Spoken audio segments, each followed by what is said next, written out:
Dans cette vidéo, je vais vous parler de Qwen Image Edit, qui est la version édition du modèle Qwen Image que nous avions vu dans cette vidéo. Ces deux modèles sont développés par l'équipe Qwen d'Alibaba. Il s'agit d'un modèle de transformation d'image basé sur un pipeline multimodal avancé. Ça ressemble beaucoup à ce que l'on peut faire avec Contexte, mais totalement open source car nous disposons avec ce modèle d'une licence Apache 2. Quelles sont les fonctionnalités clés? Nous avons une double capacité d'édition, c'est-à-dire un editing sémantique, modification de contenu tout en conservant la cohérence, par exemple rotation d'objets, changement de style ou bien création de variantes d'un même personnage. On va pouvoir faire de l'editing visuel, changer l'apparence, par exemple des retouches localisées, précises, sans altérer le reste de l'image, comme ajout, suppression d'éléments ou des retouches détaillées. On peut aussi faire de l'édition de texte bilingue en chinois et en anglais. Donc voilà, je ne vais pas tout vous détailler ce qu'il y a dans ce nouveau modèle, vous irez voir cette page. Voyons voir maintenant dans Confi.ui comment ça fonctionne. Commençons d'abord par cette image-là, qui est une vieille image. J'aimerais voir si on peut restaurer celle-ci avec Qwen Image Edit.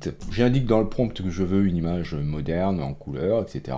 D'enlever les scratchs et la poussière, et j'obtiens ce résultat qui est déjà hyper intéressant, même si, voilà, il y a encore des petites choses à corriger, mais c'est pas mal du tout. Alors, je sais pas si vous voyez, mais là, mon workflow est extrêmement minimaliste puisque j'ai utilisé la possibilité avec Subgraph de faire ce genre d'assemblage. Donc, je clique là et je peux retrouver le workflow que je vous montrerai tout à l'heure. J'ai maintenant, puisqu'on a changé un petit peu l'interface, l'arborescence qui se trouve ici. Pour revenir en arrière, je clique là. Et si je veux désassembler le tout, il suffit, après avoir sélectionné le nœud Subgraph, de cliquer ici pour retrouver l'ensemble des éléments qui étaient regroupés. Alors, on va essayer maintenant avec cette image-là. On va faire d'autres tests. Et je vais indiquer dans le prompt « Obtiens la vue de côté » et j'obtiens ce résultat qui est... Bon, c'est évidemment pas tout à fait moi, j'ai du mal à me reconnaître, mais je trouve que c'est quand même pas mal du tout. Si je lui demande de faire le portrait en pâte à modeler, j'obtiens ça. Et globalement, c'est assez rapide. On peut demander aussi plusieurs modifications à la fois. Là, je lui demande de changer la couleur de mon t-shirt en rouge et de changer le style en un style Ghibli. Et j'obtiens ça. Je peux aussi faire en sorte de changer totalement l'environnement d'un personnage juste à partir d'un portrait. Voilà, là j'ai demandé à ce qu'il marche sur la plage. On peut aussi enlever des choses. Par exemple, là j'aimerais faire une chose particulière, c'est-à-dire enlever la réflexion dans le miroir de la femme afin de créer une image un peu angoissante. Eh bien, j'obtiens rapidement ce genre de résultat plutôt très bien fait. On peut aussi ajouter des choses. Par exemple, si je souhaite ajouter un lit, je le demande dans le prompt très simplement et j'obtiens ce résultat. Voilà, ce qui est vraiment hyper intéressant. L'éclairage, les ombres, tout est parfaitement bien intégré. Je demande à remplacer les mots Echoes et Live par Qwen et par Confi.ui. Alors j'obtiens ça, il manque le UI, il faudrait que je relance des générations, mais globalement, voilà, c'est pas mal puisque c'est la même police. Allez, maintenant je vais vous montrer comment faire le workflow et où aller récupérer les modèles. Alors le modèle, vous irez le récupérer là, je vous mettrai bien sûr le lien dans la description. Vous irez le mettre dans le dossier diffusion models et vous en avez deux. Voilà, vous en avez un qui fait 41 Go et un plus petit en FP8 qui fait 20,4 Go. Vous avez aussi des modèles en GGUF, vous trouverez le lien dans la description. Un truc hyper intéressant, c'est que si vous utilisez un LoRa, par exemple un de ceux-là, vous pourrez faire des générations en 4 ou 8 étapes. Si vous souhaitez la version 4, vous récupérez ça. Si vous souhaitez la version 8, vous prenez celle-ci qui fait 800 mégas aussi. Vous mettez ces modèles dans le dossier LoRa. Ensuite, dans Confi.ui, comment on met en place ça? Eh bien, on va d'abord commencer par Load Diffusion Model. Voilà, ici vous prendrez la version de votre choix. Si vous avez la version en GGUF, vous irez chercher ce nœud, Unit Loader GGUF. Ok, donc là je vais me mettre en FP8. Ensuite, on va aller chercher le nœud Load LoRa Model Only, dans lequel vous allez chercher le LoRa. Moi, j'ai pris la version 4 steps.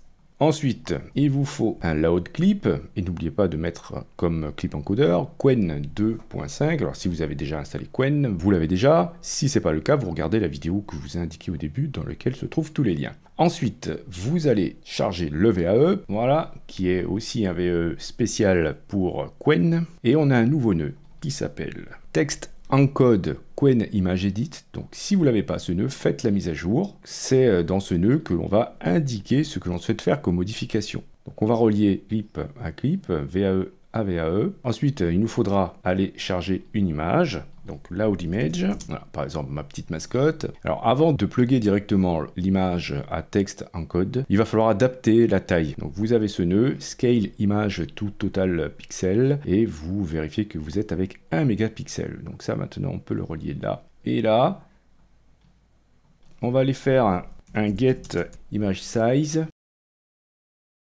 Ok. Ensuite, on peut prendre un petit SD3 latente par exemple. Voilà, on va relier ça, largeur et hauteur ici. On va aller chercher un K-sampler classique.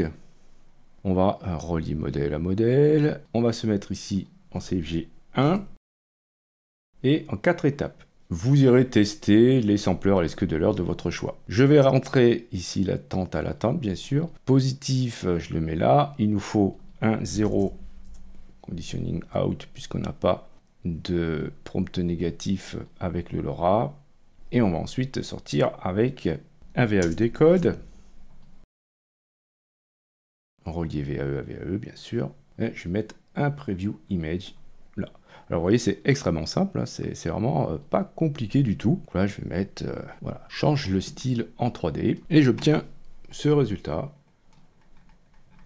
Voilà, donc la mascotte est maintenant en volume. Alors la chose qu'on peut se demander, c'est est-ce qu'on peut faire comme avec contexte, c'est-à-dire utiliser plusieurs images? Si vous vous rappelez du workflow proposé dans ConfigUI, on a ce nœud qui s'appelle Image Stitch, dans lequel on peut charger deux images. Donc je vais copier tout ça et je vais essayer de voir si on ne peut pas s'en servir. Alors je vais par exemple mettre la mascotte aussi, là, voilà, et aller charger un autre petit personnage, par exemple ça, et je vais aller utiliser voilà, le même prompt qui était proposé avec le workflow. Alors ce workflow, vous le trouvez dans les templates. Hein. Vous allez dans Flux et vous avez ici Flux Context Dev Grouped et vous avez ça. Donc je vais récupérer ce prompt et je vais le mettre là. Voilà, et on va voir ce que ça nous donne. Alors avant, bien sûr, il ne faut pas oublier de relier Image Stitch là et on va voir ce que ça donne.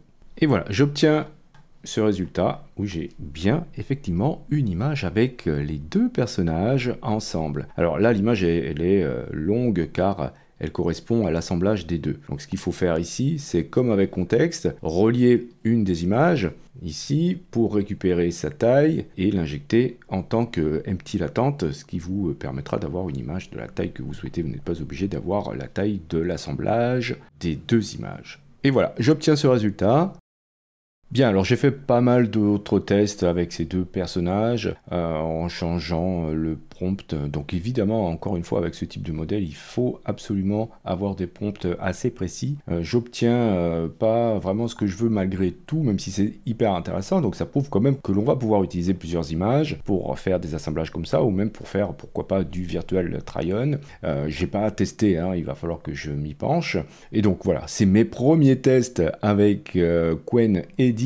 Et je le trouve hyper intéressant. Les résultats me semblent très très prometteurs et ce qui est vachement bien encore une fois c'est la licence Apache 2 qui est vraiment plus permissive évidemment que celle de Flux Context. Donc voilà pour cette vidéo. Si vous n'avez pas vu la vidéo précédente sur Qwen Image, eh bien vous pouvez la regarder en cliquant sur ce lien.